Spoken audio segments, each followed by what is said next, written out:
Internet, of course, just changed the world, hasn't it? But it's particularly changed this industry because now we can design our car online. We can do a 360 spin inside and outside. We can change the paint. We can change the wheels. You can almost smell the leather on it. It's incredible. But that means that knowledge is very, very high by the time someone comes to you. Yep. And that means now what we're dealing with is an average of 1.2 visits per showroom and ever decreasing.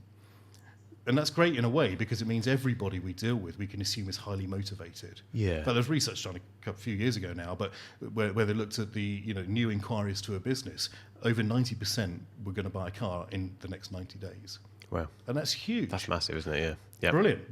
But are they going to buy it from me? Exactly. And because they're so well informed, they almost come with the same level of knowledge as a salesperson, don't they, at that stage? Oh, yeah. I mean, it's often the case where they'll know more about that very specific, model and specification and what they've built because they've pored over it for hours. We've never been able to do that before. It means you're dealing with very motivated people, but we only get one chance, and that's the key. Yeah.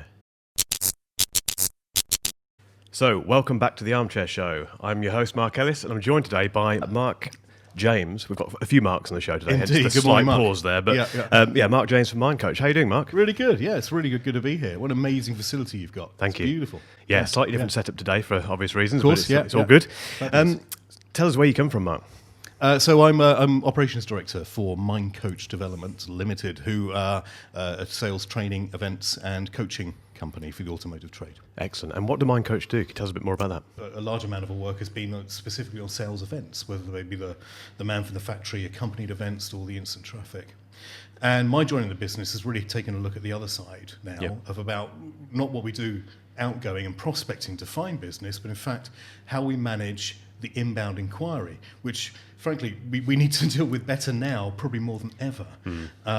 As we were talking about earlier, there are 1.2 visits per showroom on average to buy a vehicle now, which means we get less chances than ever before, and that's reducing all the time. Yeah. So we've really got to make the most out of these inquiries. Absolutely. Yeah. And what's your journey been? How did you come to be where you are now with Mindcoach? I started coaching actually about 13-ish years ago. It depends how you define the beginning of coaching. I started coaching when I didn't know I was doing it, and then figured out that I was, and I thought this is fabulous, I love it, and actually formalised that by doing a lot of being instructed. Like a happy accident, really, in that case. It absolutely was. Yeah, I couldn't have dreamed it, or couldn't. People often ask me, "How did you get to do what you now do?" And it's really hard to answer. There's no defined path that I can see. It's just a lot of life experience, having run, owned, started many companies, then helping others to develop theirs, or even start in some cases. And I moved into the automotive world about 8 years ago when I joined a big business, when I moved from where I grew up in Surrey down to the southwest. And if we look at the list, I've been given a list of the brands that you've worked with. It's across the UK, Middle East, Asia, and it's Audi, VW, Mercedes, Jaguar. What is coaching? How do you define coaching? Here's how I describe it. If you think about how we learn as individuals, the main three categories are training, mentoring, coaching. Training is where I tell you as a trainer, here's how to do something. Here's the method, I'll teach you. Mentoring is, this is how I did it, but let me show you. Or as an external mentor, you can also say, here's how my other clients did it. And let me show you that. And it was successful for them. But the information is traveling from me to the coachee or trainee. So that's a definite push of information. Coaching, the word that defines coaching is actually changing someone's thinking, helping them think differently to get a different result. But the information travel is completely the opposite direction. So it's a pull. Right, okay. It's never do this, it's what do you think the best thing is, hearing what their answers are, and then helping them direct to something that is going to be a better solution for them to help them think differently. So it's push or pull, and that's a fundamental difference. Yeah, definitely. And how have you found, what have you learned from the industry in terms of trying to embed those beliefs and those strategies? What have you learned from the automotive industry in particular about that? Particularly in the automotive industry, and this is a thing which is across all industry actually, but I do find it's more prevalent in the motor industry because the way it's developed over years is that typically, we probably all know this, the manager gets the job because they were the best at the previous job. So the best sales guy becomes the business manager, the best business manager becomes the sales manager, and so on and so on. And that's great. But it means that they're automatically pushed into becoming the expert and the consultant all the time. And that in turn means that the quick and efficient answer to any query, Mark, how do I do this? How do I do that? What should I do here? Is to tell them the answer. Yes, yeah. And that's fine because it's quick and it's efficient. However, what's not fine is that the retention, the ability to take that on board, learn from it and grow is minimal. In fact, it's measured at about 10% in the long term. Wow. Whereas if you flip that around and say, what do you think is the right answer? Go away and try it. Tell me how you got on, and let's see what you can do to make it even better next time. And that grows that ability to develop and just get better at your job by a huge amount. And it's actually over 70% if you look at it in numbers. That's 40 plus years worth of data that tells you that. That's incredible. It's a huge difference. Yeah. So the job always is to help people to stop telling and start asking. Yeah.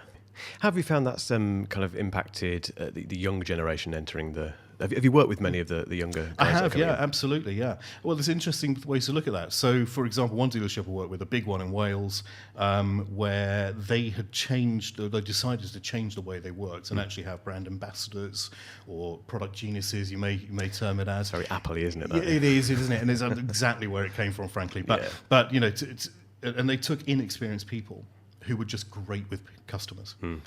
By doing great questioning, really paying attention and showing interest in the people. And it was massively successful for them. And they changed the way the business ran and became profitable for the first time, in 5 years, simply because of that change around. Say simply, It's quite complex to do it. But actually, sounds easy, doesn't it? Yeah, it does, yeah. But actually, so back to your question about the younger generation, actually, I find them more acceptant. And I think that's not necessarily about age. That's just about not being in habits that you need to change. It's coming with a fresh eyes and saying, well, tell me what I need to be doing, and we're starting from a blank canvas. Yeah. So often you find, for the new world, that's actually a very helpful thing. Yeah, not saying you don't need experience, of course, that's vital. You need to lead these people in the right way. But a fresh approach is really fresh approach, and sometimes that is just a change of terminology, like you say. It's not big changes, are they? It's not. No, it's funny. I liken it to what we do socially quite naturally. If you're genuinely interested in someone you're about to speak to or want to speak to or want to get to know, we are naturally inquisitive and we ask about them and ask about what they then respond with. Yes, yeah. We do that always. Yeah. And almost every human has that ability, almost. So it's not a difficult thing to understand, but it is a difficult thing to turn on sometimes when you're not used to it in the business world, because your level of motivation and genuine interest isn't quite the same necessarily as someone who you want to get to know in a social sense. Yeah, it's tempered, isn't it? Because it's work. Exactly. Work, and we all treat that slightly differently, don't we? But quite. Yeah. And thinking about buying cars in general, how do you think the process of buying a car has changed? Obviously, being a car guy yourself, what do you think it's like now these days? Has it changed, or is it just different? Because now we can design our car online. We can do a 360 spin inside and outside. We can change the paint. We can change the wheels. You can almost smell the leather on it. It's incredible. But that means that knowledge is very, very high by the time someone comes to you. Yep. And that means now what we're dealing with is an average of 1.2 visits per showroom and ever decreasing. And that's great in a way because it means everybody we deal with we can assume is highly motivated. Yeah. But there's research done a few years ago now, but where they looked at the new inquiries to a business, over 90% were going to buy a car in the next 90 days.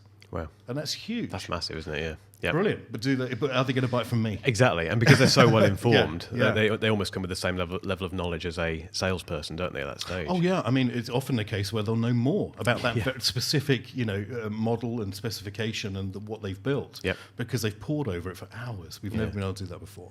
It means that you're dealing with very motivated people, but we only get one chance, and that's the key. Yeah. On that note, what do you think people don't like about the current car buying process? Do you think there's anything that they don't enjoy about it? It's interesting. I have a friend who is very wealthy, who still drives around the same 15-year-old Mercedes now, because she cannot stand what she perceives as the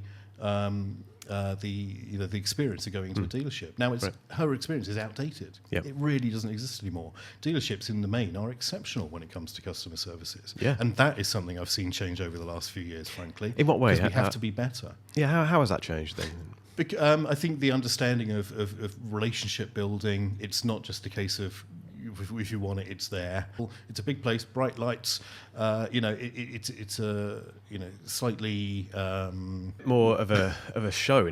Funny enough, isn't it? That kind of That's thing. It. It's Yeah, more it's of a like you're walking on performance. stage. Yeah. And they want you to feel that way, don't they? And cars quite Yeah. often these days enter the world in that way, don't they? They're presented in like an iPhone type event. Yeah. We have to stop talking about Apple on this podcast, but but I totally agree. Definitely. And what are you most looking forward to about the future? Well, I think, looking at the way the market is now and this accelerated need to handle inbound stuff even more effectively. I mean, we've introduced a product which I've been developing over 6 years now, called IBEX, the Inbound Excellence Program. Yep. And that basically looks at, we have a three-prong approach to most of what we do, but absolutely in IBEX, we look at a technical method, which is, the physical, what do we do? We look at personal impact and behavioral coaching as well, which is rather unique in this industry, to go that deep, honestly, at this level, about the behaviors and what we give out to people. Not necessarily about saying behave this way, but just be aware of what you're giving out as signals in your physicality, your body language, your tone of voice, and so on. And then we look at a third part, which is the legacy and the coaching side of things. Yep. And, I know this is sort of a bit of a long answer to what am I looking forward to in the business, but genuinely this is it. Because, we have such a dramatic effect when we take people's inbound inquiries and double or even sometimes triple the what they get back from them. Yeah. And because we're doing wider, broader things than really the industry has ever seen before, by touching on those things so eloquently. Yeah, that's definitely something to look forward to, isn't it? Like you say, it's a Yeah. lot of things there that the industry perhaps isn't used to as well. So that's equally exciting, isn't it? 'Cause That's it's something right, they're going yeah. to have to get used to. No, indeed. I mean, if you just take that personal impact piece on its own, for example, that I used to deliver as a 1 or 2 day course. It's a huge subject. And there are, areas of industry which have become mature to that and understand it well. But it's very few and far between. I wanted to bring it to a level which is for everyone, because frankly, it's the stuff we should learn in school. Absolutely. And goodness knows what I wish we did. I would have done better quicker if that was the case. If only we'd known. If only I'd known, absolutely. So it's so powerful. And just lastly, Mark, how have you found the experience today on the Armchair Show? It's been brilliant. And you guys, thank you very much for hosting, Mark. You're Pleasure. Fabulous. I love your kit. I love the environment is really cool. And John for putting this all together. But it's genuinely a really, it's a calming place to be, and really nice to just interact with people who have like minds. Definitely. It's fabulous. And if you've been watching or listening, thank you very much. And just remember to hit the subscribe button and you'll never miss an episode. See you next time. Thank you.